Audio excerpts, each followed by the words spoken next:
Me right now is Henry Ike running for 2025 Queens Borough President. So what's going on here? What brings you here? We're here at my Grand Hall, Ike's Grand Hall, when I received the call that our friend Dwayne Moore was trying to stage a community building to spread his message. I couldn't help but say, yes, I'm going to be here. I'm going to support because the man stands for positivity. He stands for unity, and we all have to support him. Now, there's a lot of shakeup going on in the country, the Trump thing and the Biden dropping out.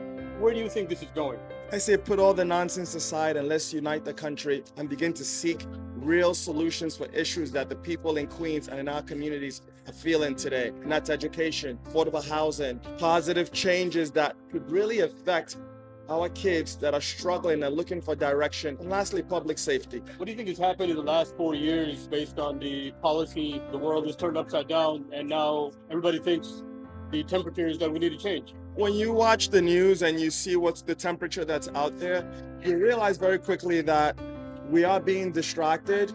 You're not hearing about the issues that folks at home are feeling, the pain families are feeling in our community. And we need to bring the conversation back to common sense solutions that people truly want to hear about, bottom line solutions that will solve problems and heal the pain of the people that have been going through struggles in our community for far too long. I'm sick of being sick and tired of talking about this. A lot of people think that this is the result of the last 40 years policy where the government grew so much that it basically intervened in personal lives of people. And with the Chevron deference now being overturned, what do you think the future is? Will the government become smaller? Will policy change? That's a good question. And I'm not a politician. I'm a real estate developer, a common sense businessman that focuses on solutions. And my whole thing is, we've got a problem, there are issues. I want to focus on bringing some solutions to the people in my community first, to the people of America, bringing solutions that will heal a lot of the pains that they're facing, and putting food on the table, and making sure their kids have education that could compete in the workforce, bringing jobs back to our communities. I think we ought to unite our country. There's a lot going on. What is going on today is a disaster, is a mess. And it's easy to lose track of the pain that people are truly feeling at home. And so my whole thing is, right now is the time to unite the country and start focusing on fixing issues that people truly care about, not the policy and divisive situation that we're seeing every day in the media. So how do we bring people together? We bring people together by start focusing on talking about real issues, talking about education, how to make sure our schools are well funded so that kids can get good quality education that would allow them to compete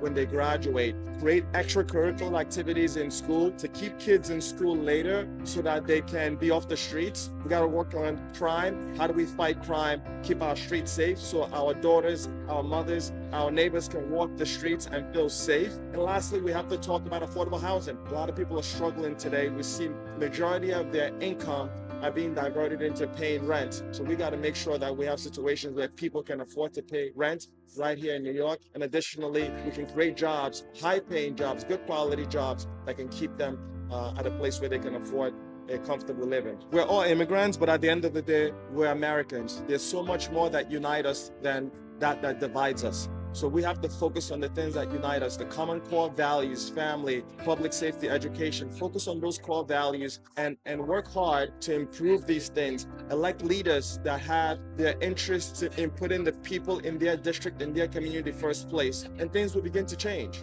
A lot of people think that all of this is done by the Democrat Party. You know, it could be done by both. We don't know behind the scenes. What are your thoughts on that? Well, I don't care who done it. I care about fixing it. So we'll have another time to discuss how did we get here, who broke the system, but let's fix it first. Let's get us on track. Let's put the right mechanics in place first, and then worry about how did we get here later. People are starving right now. Families at home are struggling to pay their rent, their mortgages. People are dealing with crime in their community. This migrant situation have plagued our societies, affected our quality of living, and people want real solutions. So there is going to be a discussion of how we got here, and the people that have led us down this path should be held accountable. But for right now, we need to solve the pain of people that are struggling with the deficit that our current administration has left them with. What would you give the message to the youth, since the youth is the future of the country? Vote. If you're not happy with the work of your elected official or what's going on in your community, get involved. Do what I'm doing. Get involved, run for office, and make a difference. In closing, let us unite and fight for what's right for the community. Thank you very much. Henry Eck, everybody, future Queensborough President 2025.